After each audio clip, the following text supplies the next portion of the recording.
சரிதான், நம்மிடம் விஷயத்தை கறந்து கொண்டு யாகத்தை முடித்தாயிற்று. யாக காலத்தில் சாத்விகம்தான் அனுஷ்டிக்க வேண்டும் என்பதால் சாதுவாக வந்தான். காரியம் ஆக வேண்டும் என்று காலை பிடித்தான். இப்போது காரியம் முடிந்துவிட்டதால் கழுத்தை பிடிக்கவே மறுபடி வருகிறான் என்று தீர்மானம் பண்ணிவிட்டார். உடனே அம்பை தொடுத்து யுத்தத்திற்கு ஆயத்தமாக நின்றார். முந்தடவை மாதிரியே அவரை கேசித்வஜர் இப்போதும் தடுத்தார். அப்பா, நான் உனக்கு சம்பாவனை பண்ணிவிட்டு போக வந்திருக்கிறேனே ஒழிய ஹானி பண்ண வரவில்லை. வேறு விதமாக எடுத்துக்கொள்ள வேண்டாம். யஜ்ஞ பூர்த்திக்கு பெரிய உபகாரம் பண்ணின உனக்கு நீ என்ன தட்சிணை கேட்டாலும் சமர்ப்பணம் செய்யவே வந்திருக்கிறேன், கேள் என்றார். என்ன தட்சிணை கேட்பது என்று காண்டிக்யர் தம்மோடிருந்த குட்டி பரிவாரத்துடன் கலந்து ஆலோசனை செய்தார். இழந்த ராஜ்யத்தை திருப்பிக் கேட்டு பெறுவதற்கு இதுவே வாய்ப்பு என்று அவர்கள் நினைத்தார்கள்.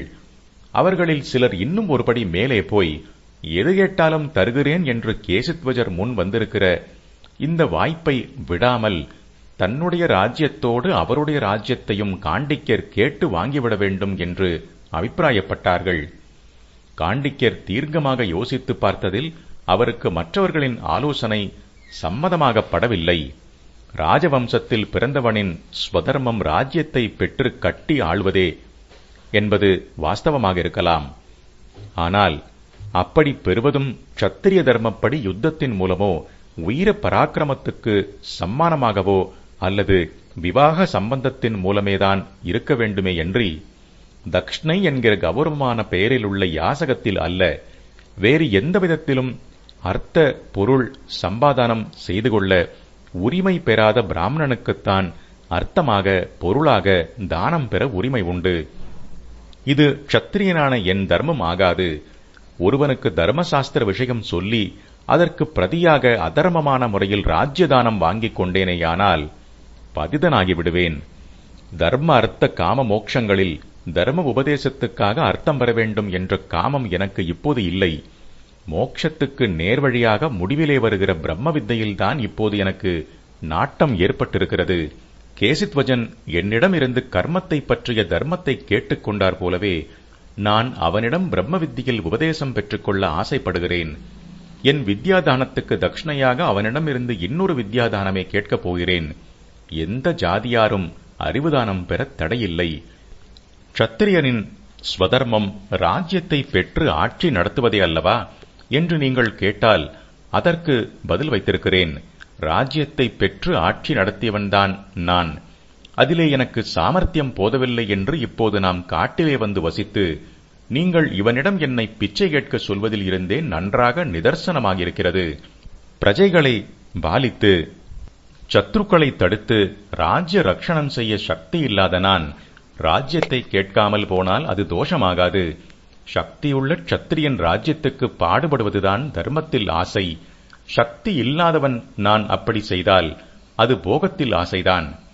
இப்படிப்பட்டவனை ராஜ்யபாரமும் ராஜபோகமும் சம்சாரத்தில் மேலும் அழுத்தத்தான் செய்யும். ஸ்வதர்மம் என்பதோ படிப்படியாய் ஜீவனை சம்சாரத்தில் இருந்து விடுவிக்க பக்குவப்படுத்துவது அல்லவா? என்னால் முடியாததும் என்னை சம்சாரத்தில் மேலும் அழுத்துவதுமான ராஜ்யபாரத்தை கேசித்வஜன் என்னிடம் இருந்து அபகரித்தது பகவான் எனக்கு செய்த அனுக்கிரகமே என்று இப்போது தெரிந்து கொண்டிருக்கிறேன். எனக்கு இந்த ராஜ்யமில்லை என்று பகவான் வைத்துவிட்ட பிறகும் நான் ஆத்ம சாம்ராஜ்யத்தை அறிய முயற்சி பண்ணாவிட்டால், அதுவும் ஆத்ம வித்தையில் கரை கடந்தவனான இவன் என்ன வேணுமானாலும் தருகிறேன் என்று சொல்லியும் அந்த அறிவுதானம் பெறாவிட்டால் என்னைப் போல முட்டாள் எவனும் இருக்க முடியாது. உயிர் போனாலும் போகட்டும் என்று இவன் அன்றைக்கு பிராயச்சித்தம் கேட்டுக்கொள்ள வந்ததும் இன்றைக்கு மறுபடி தட்சிணை தர வந்திருப்பதும் எதனால்? இவனுடைய அத்தியாத்ம சாஸ்திர ஞானத்தினால்தானே. இவன் இப்போதே ஞானமார்க்க சித்தனாக ஆத்மாவில் ஒன்றிப்போய் உட்காராவிட்டாலும் இவனுடைய ஆத்மா சாஸ்திர ஞானம் உள்ளூர இவனுக்கு கை கொடுத்துக் கொண்டே வந்திருக்கிறது. ஆத்மா அமரமானது என்ற அந்த நிச்சய புத்தியாலேயே உயிர் இருப்பதையும் போவதையும் இவன் பொருட்படுத்தவில்லை. அதே மாதிரி உயிரோடு இருந்து உலகத்தையே கட்டி ஆள்வதையும் இவன் என்னைப் போல பாரமாக நினைக்காமல் ராஜ்ய பாரம் என்பதையும் லேசாக எடுத்துக்கொண்டு என்னை விட நன்றாக பாலனம் பண்ணவும் இவனுடைய ஆத்ம சாஸ்திர அறிவே சகாயம் செய்திருக்கிறது. இவனிடமே அந்த ராஜ்ய பொறுப்பை விடுவதுதான் எனக்கு அறிவுடைமையாகும். இத்தனை நாளாக நமக்கு அனுகூலமாக சந்தர்ப்பம் ஏற்படும்போது மறுபடி ராஜ்யத்தை கைப்பற்ற வேண்டும் என்ற எண்ணத்திலேயே வனவாசம் செய்தேன். இப்போது அந்த எண்ணத்தை விட்டுவிட்டேன். ராஜ்யத்துக்கு திரும்புவது பற்றி இனி ஒரு நாளும் நினைக்க மாட்டேன். இவனிடம் ஆத்மோபதேசம் வாங்கிக் கொண்டு இந்த வனத்திலேயே அதற்கான சாதனையை பண்ணி சித்தி பெற்று முடிந்து போவது என்றே முடிவு செய்துவிட்டேன் என்று காண்டிக்கியர் உறுதியாகச் சொன்னார். கேசித்வஜரிடம் எனக்கு வேண்டிய தட்சிணை இதுதான், அத்தியாத்ம வித்யையை உபதேசிக்க வேணும் என்று ரொம்பவும் தாழ்மையோடு கேட்டுக்கொண்டார். அப்படியா, நன்றாக ஆலோசனை பண்ணித்தான் கேட்கிறாயா? இப்போது என்னிடம் இருந்து சுலபமாய் ராஜ்யத்தை கேட்டு வாங்கிக் கொண்டு விடலாமே, நன்றாக சிந்தனை பண்ணிச் சொல்லு என்றார் கேசித்வஜர். நன்றாக யோசித்துத்தான் கேட்கிறேன். ராஜ்யத்தை பற்றிய விசாரம் எனக்கு இல்லாமல் நீ அதை எடுத்துக்கொண்டு பெரிய உபகாரம் பண்ணியிருக்கிறாய். நீயோ அதை நிர்விசாரமாகவே நிர்வாகம் பண்ணுகிறாய். அதற்கு உன்னை பக்குவப்படுத்தியிருப்பது அத்தியாத்ம சாஸ்திரம். அதனால் அதுதான் எனக்கு வேண்டும். க்ஷத்திரிய தர்மப்படி அர்த்தம் யாசிக்காமல் வித்யாதானம் கேட்கிறேன், அனுகிரகம் பண்ணணும் என்று காண்டிக்கியர் பிரார்த்தித்துக் கொண்டார். சந்தர்ப்பங்கள் உருவாவதைப் பொறுத்து சில பேருக்கு ஓர் உச்சமான கட்டத்தில் திடீர் பக்குவம் வந்துவிடும். அப்படியாக பக்குவம் ஆவதே பொது நியதியானாலும் ஈஸ்வர கிருபையில் சில பேருக்கு க்ஷணக்காலத்தில் பலபடி தாண்டி போகிற ஸ்திதி ஏற்படும். அம்மாதிரிதான் இப்போது பலகாலமாக காண்டிக்கியர் அபியசித்து வந்திருக்கும் கர்ம அனுஷ்டான பலத்தில் ஏற்பட்ட சித்த சுத்தி என்பதன் விசேஷமும் அந்த விசேஷத்தோடு கிருபா விசேஷமும் சேர்ந்து அவர் நேரே ஞான மார்க்கத்தை அபியசிப்பதற்கான ஆர்வத்தையும் ஸ்ரத்தையையும் பெற்றுவிட்டார். பரம சத்ருக்கள் குரு சிஷ்யரானது. நம்முடைய பண்பாட்டிற்கே கேசித்வஜர் இதை பார்த்து பெருமை கொண்டார். தம்மை விடவும் ஒருபடி அவர் மேலே போய்விட்டதால் பொறாமைப்படாமல் பெருமைப்பட்டார். அப்பா, நான் ஆத்ம சாஸ்திரம் நிறைய அறிந்திருந்தும் ஆத்ம சாதனைக்கே என்னை அர்ப்பணித்துக் கொள்ளாமல் இன்னமும் காமக்ரோதாதிகளை போக்கிக் கொள்வதற்காக ஸ்வதர்மம் கர்மானுஷ்டானம் ஆகியவற்றை தொடர வேண்டியவனாகவே இருக்கிறேன். இவற்றால் பாவத்தை போக்கிக் கொள்வது போலவே பூர்வ புண்ணியங்களையும் போக்கிக் கொண்டால்தான் பாப புண்ணியம் இரண்டும் அறியாத ஆத்மாவில் சேரலாம். அதனால்தான் உடலை வருத்தி கர்மா பண்ணி பூர்வ பாவத்தை போக்கிக் கொள்வது போலவே உடலுக்கு ராஜ போக சௌக்கியம் என்பதையும் கொடுத்து புண்ணியத்தை போக்கிக் கொள்கிறேன். இன்னும் சில காலம் எனக்கு இந்த கர்மயோகமும் ராஜபோகமும் நீடிக்க வேண்டியதாக இருக்கிறது.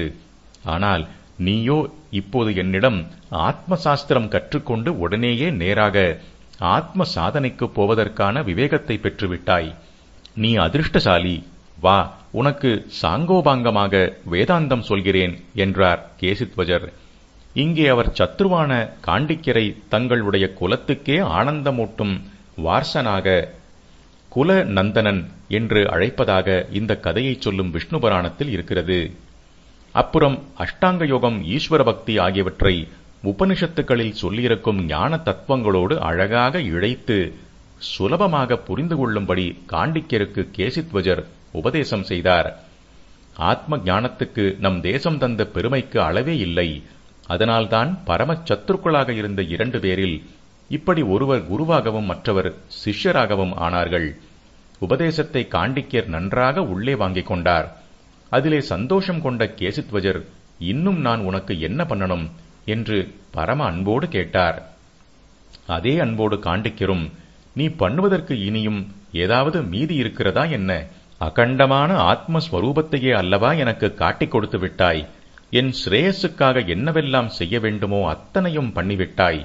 இன்னும் எனக்காக மெனக்கெடாமல் நீ ராஜ்யத்துக்கு திரும்பலாம் என்று நன்றியோடு சொல்லி நமஸ்காரம் செய்தார்.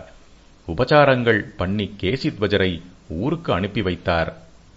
அப்புறம் காண்டிக்கியர் தாம் பெற்ற உபதேசத்துக்கு உரிய சாதனையை தீவிரமாகச் செய்து பிரம்ம நிர்வாணம் அடைந்தார்.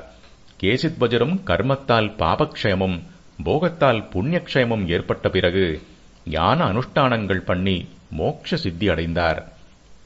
கதையின் படிப்பினைகள். பல உயர்ந்த லட்சியங்களை இந்த விஷ்ணு புராண உபாக்கியானம் காட்டுகிறது.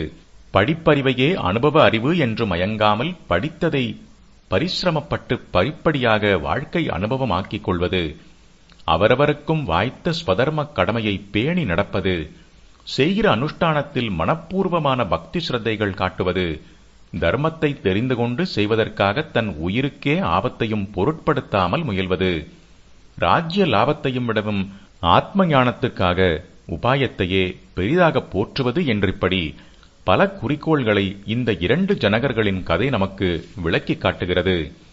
இதெல்லாவற்றையும் கூட குறிப்பாக தெரியும் ஒரு கொள்கை, அறிவுக்கு தடை போடாமல் யோக்கியதாம்சமுள்ள எவரிடமிருந்தும் சொந்த பாச துவேஷங்கள் பாராட்டாமல் அதை கோர வேண்டும் என்பதும், அதேபோல யோக்கியதையுள்ள எவருக்கும் அதை ஸ்வய விருப்பு பாராமல் கொடுக்க வேண்டும் என்பதும் ஆகும். அன்புக்கு மட்டும்தான் அடைக்கும் தாழ் இல்லை என்று இல்லை, அறிவுக்கும் அப்படியே என்பதே பாரதீயர்கள் கடைபிடித்த உன்னத நெறி என்பதற்கு இந்த உபாக்கியானம் ஒரு நல்ல எடுத்துக்காட்டு. இப்படி சகலருக்கும் அறிவை தடையில்லாமல் பரப்ப வேண்டும் என்ற எண்ணம் ஏற்பட வேண்டுமானால் அதற்கு அன்புதான் காரணம்.